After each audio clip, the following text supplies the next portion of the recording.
선생님 이게 추정가는 얼마 정도 됩니까? 이게 사실은 추정가가 기준이 조금 다르긴 한데 최근에 주장된 겁니다. 이게 프랑스 안에서 주장된 거기 때문에 100% 받아들일 수는 없지만 정주리 씨보다 10조 더 쓰셔야 돼요. 60조라고 주장을 하고는 있습니다. 500억, 500억 유로. 너무한다. 이거 경매였으면은 지금 주리 씨만 낙찰이에요. 예. 나 통장에 90만 원 있어요. 자기 너무. 네, 그림 너무 하나에 비싸다. 60조 원이잖아요. 그럼 무서워가지고 저기 지나가겠어요? 그러니까요. 2000년 초에 그 이탈리아에서 조사를 한 적이 있어요. 세상에서 가장 유명한 그림에 대해서 답을 해봐라 했더니 완전한 1등 원탑이 모나리자였던 거예요. 100명 중에 85명, 85%가 이 작품을 얘기했고 근데 이 모나리자가 사실 추측이 굉장히 많잖아요. 뭐 모나리자가 누구다. 누구냐. 뭐 알고 보니까 다빈치의 생모일 것이다. 아니면 혹은 또 성별이 바뀐 남자였을 것이다. 이름 속에 주인공 이름이 숨어 있어요. 모나리자가 뭐냐면은 리사가 이름이에요. 리자? 리자. 예, 예. 모나라는 거는 약간 귀부인을 가리키는 호칭이고요. 그러니까 오. 리사 부인이라는 뜻인데 리사 게라르딘이라는 사람이 뭐 아마 레오나르도 다빈치랑 관계가 있었던 것 같아요. 그 여인을 그린 게 이제 거의 확실하고요. 참고로 이제 모나리자라고 부르는 거는 이 영어권 국가 막 그렇습니다. 딴 데서 뭐라 불러요? 이 부인이 결혼한 남편 성이 조콘다거든요. 네. 그래서 조콘다리? 이탈리아에서는 라 조콘다라고 불러요. 진짜? 네.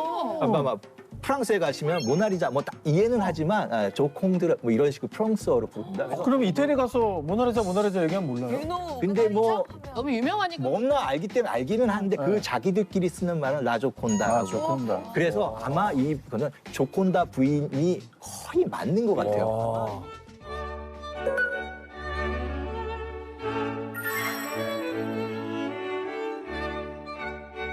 특히 우리가 이제 레오나르도 다빈치의 이 모나리자 하면 가장 유명한 게 하나 있죠. 뭐죠? 눈썹. 미소.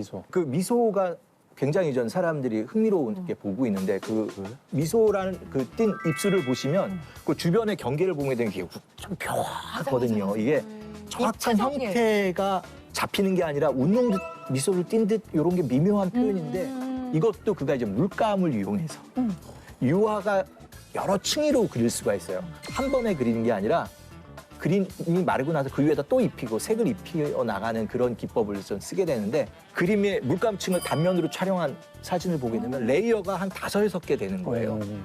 그러니까 아마 이 입술 주변이나 얼굴에 다양한 물감층들을 넣어갖고 미묘한 효과들을 줬다라고 하는데 여기서 공부하는 시간. 그래서 네. 레오나르도의 이러한 유화 기법을 스푸마토 기법이라고 해요. 스푸마토? 예, 예. 스푸마토. 이게 뭐냐 안개가 자욱한. 예, 예. 스모키, 영어로는 스모키 뭐 이런 얘기인데 그래서 명암이나 이런 게 굉장히 스모키하죠. 그래서 스모키한 화장을 이미 하시고 계신 분도 스푸마토 기법에 또 데려갔다고 또 예, 예. 그리고 이제 굉장히 중요한 용어들이 나오는데 그때 그 바사리의 기록에 의하면 진짜 살아있는 입술 같다. 그러면서 보세요. 그리고 자세히 살펴보면 목구멍이 요동치는 것 같다라고 되어 있어요. 입체감이 이렇게 입체가. 사실은 실제처럼. 레오나르도 다빈치가 해부를 해요. 원래 그 당시 종교법으로 금지되어 있지만 시신을 13구나 해부를 했다고 하는데 참고로 이 모나리자를 그리기 전에 그가 이제 입 구강 구조라든지 입 부분을 드로잉한 것들이 남아 있는데 실제로 그런 부분에서 보면 입술 라인 같은 것들도 그러니까 어떻게 보면 이 지식의 끝판은 아닌 것 같아요. 모든 것들을 알지 않으면 그릴 수 없다라는 어떤 집요한 관찰력 그런 뭐 이것들을 가지고 그림을 그렸기 때문에 지금의 레오나르도 다빈치의 모나리자라는 명작을 낳았다고 볼 수 있습니다. 얼마나 그림 잘 그리고 싶으면 그걸 위해서 막 해부도 하고 연구도 하고. 그리고 이제 우리가 이제 모나리자는 앞면만 보잖아요. 네. 그래서 제가 오늘 뒷면을 가져왔어요. 뒤통수가 그림으로 있어요? 마가로. 액자 뒤에. 네, 뒷면을 보시면 저희 포플라 원판 나무를 쳐서 만든 거고요. 그러니까 모나리자가 나무에다 그린 그림인 거예요? 예, 예. 와, 종인 줄 알았어, 지금까지. 나도. 그리고 그 윗부분을 보면 약간 갈라져갖고 갈라졌어. 마감한 부분들이 있습니다. 그래서 이게 나무니까 어떻게 될까요? 올해는 한 500년이 저기 지나요. 진짜죠. 어쩐지 모나리자가 약간 각질이랑 건조가 좀 있더라고요. 피부가 굉장히 안 좋으시거든요. 자세히 보시면 굉장히 이게 갈라져 있죠. 지금 많이 이게 봤어요. 물감이 갈라진 부분도 있지만 나무가 뒤틀리면서 물감층이 이게 약간 손상이 안 돼, 안 돼, 안 돼. 그래서 그럼 저거 예. 언제 망가질지 모르는 거예요? 물론 뭐 현재로서는 항온 항습의 최대한 유지는 계속되고 있는데 언젠가는 좀 본격적인 우와. 관리를 해서 원화의 모습으로 되돌려야 할 어떤 단계이기도 합니다. 와, 저게 되돌려지나? 야. 또 여기엔 또 숨겨진 이야기가 하나 더 있습니다. 어. 네. 이 작품이 도난을 당했어요. 훔친 사람이 실제로 있어요? 밝혀졌습니다. 어. 1911년 8월 21일 밝혀진 건 그 다음 날이니까 22일일 수도 있는데 루브르에서 이 작품이 사라진 거예요. 이 모나리자의 유명함이 여기서 시작됐다고 볼 수도 있어요. 어. 이게 거의 한 두세 달 동안 신문의 일면 탑을 차지한 거예요. 모나리자 그 정부의 무능함도 욕하고 뭐 이러면서 이게 이슈가 됐구나. 엄청난 이슈가 된 거예요. 요즘으로 치면은 이게 결국에는 그림 홍보가 엄청 된 거잖아. 그치, 아, 그치. 노이즈 마케팅 같은 거구나. 몰랐던 사람도 관심을 갖고 맞아요. 근데 저 어떻게 찾았어요? 빌젠조 페루지아라는 사람이 훔쳤고요. 이거를 훔쳐갖고 우피치 미술관에다 팔려고 그 관계자들한테 이렇게 거래하는 과정에 발각이 된 거죠. 근데 훔친 거를 팔려고 하면 당연히 걸릴 텐데 왜? 사실은 어떤 경황으로 봐도 그건 착범이 맞는데 네. 무슨 민족주의 카드를 쓰는 거예요. 아. 잡히고 나니까 이 위대한 우리 작품이다. 작품이 프랑스에 있는 게 말이 되냐? 오. 난 나라를 위해 이 짓을 했다. 애국자 카드. 그러면 이탈리아 사람들 다 편들지. 바로 그거예요. 와, 그래서 이 작품을 돌려주는 과정도 드라마틱해요. 그냥 돌려주는 게 아니라 전시를 해요. 우피치에 전시를 하는데 그 당시에 30만 명이 몰려들었다는 거 아니에요. 모나리자가 다시 우리한테 왔었다라는 걸 사람들이. 아,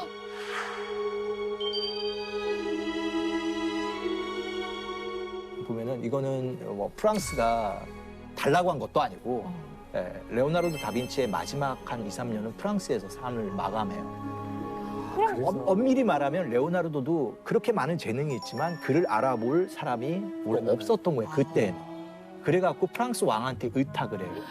아 그래서 저 그림이 그때 프랑스에 갈 때 가져간 그림이 자기가 그리던 그 소지품 중에 모나리자가 있었고 아, 그럼 프랑스도 강탈한 문화재는 아니네. 절대 그게 아니라서 도리어 지금 그 레오나르도 다빈치 천재 화가의 무덤은 프랑스 앙부아즈라는 조그만한 허젓한 시골의 성당에 조용히 묻혀 계신 분이 레오나르도 다빈치입니다. 이거는 근데 뭐라 하소연할 수가 없겠네요. 그러게요. 자국에서 알아보지 못해서 타향으로 간 건데, 그러네. 타국으로 간 건데. 그런 사연들이 있었구나. 레오나르도 다빈치 이름도 사실은 우리가 다빈치 많이 그러잖아요. 네. 이게 빈치에서 왔다라는 거예요. 다는 from 영어로 하면은 뭐예요?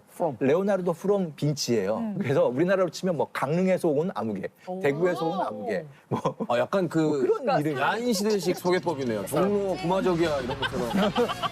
나스라 손이야. 평양 지라 손인동, 종로 구마적이야. 다 빈치야. 빈치에서 온 레오나르도네요. 예, 그래서 울산 상징 사실은 정확한 이름으로 하면 레오나르도가 그의 이름이고 레오나르도 다빈치 풀로 부르는 게 조금 더 정확한 표현이라고 볼 수 있습니다. 그래서 조금에 대한 어떤 배경 지식 같은 것들을 알고 보면 그림은 정말 빠져들 만한 굉장히 매력 있는 세계죠.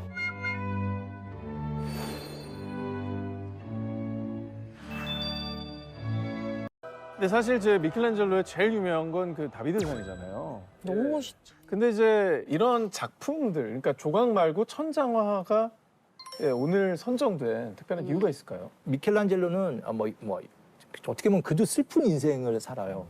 그도 이제 약간의 몰락한 가족 그 귀족 출신의 사람인데 어머니를 6살 때 여여요. 그래갖고 유모죠. 유모의 남편의 직업이 석수쟁이에요. 그래서 그 전설적인 이야기는 자기는 어렸을 때부터 젖을 빨 때 그 대리석 가루와 함께 젖을 먹었다. 놀 때부터도 이 정난지를 끄고 놀았다라는. 그러니까 그야말로 태어날 때부터 자기는 조각가였다라는 거예요. 그래서 아까 얘기한 그의 초기의 대표작은 다비드상 아니면은 피에타, 그 유명한 작품. 입고 있는 거고. 예, 예. 하지만 그가 결국 이 그림을 그리라고 교황의 명을 받은 거예요. 자기는 진짜 극구 사양을 해요. 나는 이건 할 수 없다. 난 그림 그린 사람이 조각가입니다. 나 이게 가장 큰 변명이라고 돼요. 왜냐하면 그는 또 그림을 또 그릴 줄 알거든요. 이미 훈련을 잘 받았기 때문에. 근데 이 그림 앞에 쓰면 누구라도 그림 그리라면 일단 거절할 거. 그렇죠. 이게 높이가 바닥에서 지금 높이가 천장 높이가 20m예요. 말이 20m지 이게 한 6층 되는 높이. 지금 이 스튜디오 저 철골 구조물 저 정도 되나요? 아무래도 저거 한 3배쯤 될 것 같아요. 두 배 이상. 어, 무서워서 어떻게 그려? 저 어떻게 그려? 예, 그리고요. 폭이 13m, 14m, 길이가 40m예요. 아, 일단 작업 환경이 너무 나빠요. 작업 환경은 불가능하고요. 평지에서도 힘들죠. 그러니까요. 이게 뭐 그래서 사람들이 누워서 그렸을 거라고 생각되는데 누워서 그린 거 아니고요. 이렇게 틀을 짜갖고 올라가갖고 서서 그린 게 확실합니다. 아, 어떻게 서서 아니 그려요? 근데 서서 이게 그리면 원래 못 떨어져. 이렇게? 크면은 원래 그림을 우리도 이렇게 그려놓고 이렇게 전체를 봐야지 좀 이렇게 그러니까요. 그려지잖아요. 근데 이렇게 하면은 여기가 맞나요? 여기가 그리고 맞나요? 여기 계속. 팔이 그래, 엄청 아팠을 맞아요. 텐데. 제가 대충 계산을 했어요. 네. 저기 천장만 있는 게 아니라 양쪽에 있는 그 창문 쪽에다 그림을 그리거든요. 네네. 대략 제가 러프하게 계산해 보면은 한 300평? 그래서 아파트 30평 아파트 10채에다가 그림을 그려 넣는 거예요. 우와! 그거를 제가 얘기했듯이 그 엄청난 크기의 그림을 어떻게 그가 다 전체를 보면서 그렸을까가 음. 그리는데 얼마나 걸렸어요? 대략 5년, 만으로 따지면 4.5년 정도 그렸는데 그렇게 짧게? 거의 예, 여기에는 조각도 있고 건축도 있고 회화도 있어서 그 애가 정말 다재다능한 예술가라는 것들을 여기서 또 한 번 입증했다고 볼 수도 있겠습니다. 진짜 누가 하겠어요, 저걸. 예, 이 작품 우리가 너무나 잘 아는 아담의 선지상속. 네. 그 아담의 창조라는 작품인데요. 이 작품도 뭐 지금 보시게 되면 한쪽에는 조물주께서 자신의 모습으로 아담을 창조하는 하나님께서 네. 아담을 창조하는 모습인데요. 그래서 보시면 아담은 아직 누워 있는데 또 잠에서 깼다라고 할까요? 약간 부시시 일어나는 그런 모습이면서 신에게 어떻게 보면 영혼을 받으려고 노력하는 그 약간 주저함이 있고 약간 희망이 그거에 보시면 확신에 찬 하느님께서는 팔을 뻗어서 그에게 어떻게 보면 태어나라, 일어나라 뭐 이렇게 얘기하시는 그런 순간을 했는데 맞아요. 이거를 이렇게 장엄하고 웅장하게 풀어냈기 때문에 같은 스토리를 이렇게 표현한 것도 임팩트가 그가 달라. 굉장히 다르다고 보고요. 그러면 여기도 또 질문이 나오죠. 미켈란젤로도 해부학을 했나요? 그러게요. 했습니다. 아. 그것도 해부학을 했던 것 같아요. 스케치 같은 게 좀 남아 있나요? 네. 오, 있구나. 아. 조금 더 보시면 오, 뼈까지. 예, 아니 해부가 합법이에요? 왜 다 이렇게 해부를 편하게? 할 수는 없는데 아마 그들이 아마 그 삶에 대한 목마름 때문에 그런 어떻게 보면은 종교에서 허용하지 않는 거지만 어떻게 보면 그 지식을 이용해서 조각이라든지 회화에다가 적용했다고 볼 수 약간 있습니다. 경쟁심도 있지 않았을까요? 다빈치도 하는데. 하는데 나도 더 완벽하기 위해서 해야 되겠다, 이러면.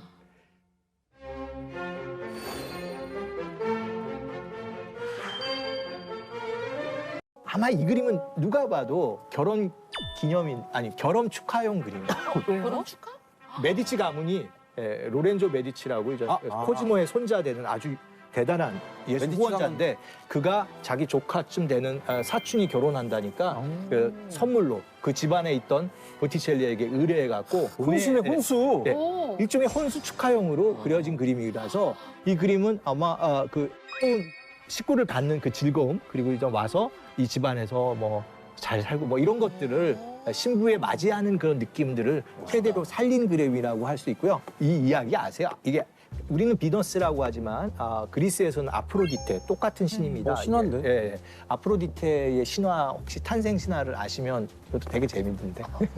거품에서 태어난. 예, 거품이네. 예, 거품에서 태어난. 예, 거품이라는 뜻으로 앞으로라는 이름을 갖게 된 태어났는데 우라노스라는 하늘의 신인데 이 신이 그 가이아 대지의 여신과의 그 사이에서 아이들을 낳는데 이 아이들을 계속 잡아먹어요. 그 아이들에 의해서 자신이 빼앗길까 봐. 빼앗길까 봐 그렇게 되는데 그래서 이 가이아가 자기 또 다른 아들 크로노스를 이용해서 우라노스의 그 성기를 잘라요. 허세. 예. 그래서 제니타를 잘라갖고 바다에다 던졌는데 거기서 태어나서 태어난 사람이 바로 아프로디테예요. 그래서 지금 아프로디테가 조개를 타고 지금 육지로 막 내려왔는데 서풍의 신 자피로스가 바람을 싹 불어주고 그 서풍의 신 옆에는 꽃의 요정 클로리스가 옆에서 같이 함께 이 여신을 육지에다 딱 도착시키는 거고 그래서 계절의 또 정령이 준비해서 옷을 착 입히려고 하는 순간을 잠기고 있는데 실제로 그 당시 아마 이탈리아의 막 가장 유명한 미인이었을 미의 기준. 보티첼리가 흠모하던 한 여인. 근데 이제 뭐 어떻게 보면은 신분으로 너무나 높고 시모네타 베스푸치라는 여인의 얼굴을 기준으로 해서 그를 흠모해서 그린 그림이라는 설이 있습니다. 시모네타 베스푸치 모나리자 우리가 봤고요. 두 번째 청지창조 이 작품도 뭐 대단한 뭐 걸작 중의 걸작이고요. 보티첼리의 비너스 탄생. 혹시 이 세 그림에 대한 공통점이 있다면 공통점? 이것도 한번, 그렸다. 잘 그렸다라뇨. 잘 그렸다뇨. 잘 그렸다. 화풍 자체가 굉장히 섬세하고 붓터치를 최소화하면서 그린 그런 작품이라고 할 수 있겠죠. 저는 저 미술 애호가로서 오. 정답을 알고 있습니다. 박물관에 있다. 예, 뭔가 미술이 비싸다. 탄생된 고향이 한 곳 아닌가. 아, 난 이태리라고 생각합니다. 그래요? 네, 맞습니다. 이게 이탈리아 피렌체, 우리가 영어로는 플로렌스라고 하는 그 도시의 출신 작가들이 그린 그림들이에요. 와. 그림을 그리는 화가들이 나올 수 있는 데는 피렌체라는 그 도시의 어떻게 보면 특징도 있겠지만 거기에서 활약했던 중요한 어떤 인물이 하나 있는데요. 인물이라기보다는 뭐 가문이라고 해야 돼요. 이거는 네. 맞출 수 있겠다. 아, 예, 무슨 가문. 그 가문이 있어요. 그 미술을 후원했던. 로스차일드 가문. 아, 그 이제 세계적으로 이제 부자 가문이고 예술도 후원하지만 메디치 가문. 예, 메디치 가문입니다. 이름이 이게 이태리어는 메디코, 영어로는 메디칼. 메디컬. 의사나 아마 약사 집안이었던 것 같아요. 상대적으로 그렇게 어떻게 보면 배경이 있거나 뭐 집안이 우리가 뭐 귀족이거나 뭐 영주 이런 귀족 출신이 아니라 바닥에서 시작한 집안이었다고 보죠. 수성가. 예. 그러네, 대단하다. 그런데도 이제 그 사회의 주류로 들어가는 데 있어서 굉장히 중요한 역할을 한 게 바로 뭐냐면 예술에 대한 후원을 통해서 이 집안에 대한 어떻게 보면은 아우라, 빛이 바뀌는 거죠. 색깔이 바뀌는 그런 역할을 또 했다고 볼 수가 그러니까 있죠. 저 사람은 돈만 밝히는 게 아니라 진짜 예술과 문화를 후원하는 집안이다. 이런 또 이미지를 잘 만들 수 있었던 거지. 그럼 저 사람들이 그때 그림에 또 많이 투자를 했으니까. 저 한 도시에서 지금 전 세계적으로 유명한 작품 3개가 나왔는데 그때 화가들 거를 굉장히 많이 보유하고 있을 것 같은 그런 느낌? 실제 갖고 있지도 엄청 않을까요? 가지고 있고요. 그죠? 프랑스를 대표하는 미술관이 그 루브르라면 그 세계의 어떤 문화의 중심지를 한때 차지했던 피렌체, 플로렌스의 중심 미술관은 우피치 미술관이요. 여기에 있는 그 콜렉션도 메디치 콜렉션이에요. 그럼 그러니까 돈을 얼마나 쓴 건가요? 예술 후원하는. 이것도 추정치인데 6,600억 원을 미술에만 쏟아부었. 오, 많이 쓰셨네. 미술에 대한 관심도 많은 것도 있지만 미술을 좀 알아보는 그 눈도 있어갖고 네. 미술의 역사의 흐름을 바꾸게 하는 그런 어떻게 보면 결단을 내린 사람은 우린 작가 뒤에 있는 이런 사람이었던 거 생각이 되는데 투자자 이런 느낌이겠네요. 예, 진짜 큰 손이었고 어떻게 보면 또 큐레이터 같은 역할도 한 거죠. 작품도 어떻게 그리고 어떻게 뭐 연출하라고 자문까지도 할 줄 알고 와. 대단한 뭐 아마 미술 후원에 있어서는 뭐 전설적인 인물이라고 할 수 그럼 있죠. 유명한 지금 작가가 저분한테 코칭을 받았을 수도 있겠네요. 아마 거의 저 집안의 식솔이었다고 봅니다. 그러니까 그런 분들이 배고픈 예술가가 그림을 그릴 수 있게 만들어준 환경을 제공을 해주신 거죠. 좋으신 분이네. 진짜 대단하다. 바로 이런 어떻게 보면 미술에 대한 어떻게 후원할 줄 아는 이런 가문이 피렌체에 있었기 때문에 미켈란젤로라든지 레오나르도 다빈치 그리고 보티첼리 뭐 이런 뭐 걸출한 그 예술가들이 이렇게 나올 수 있었다고 볼 수 있죠.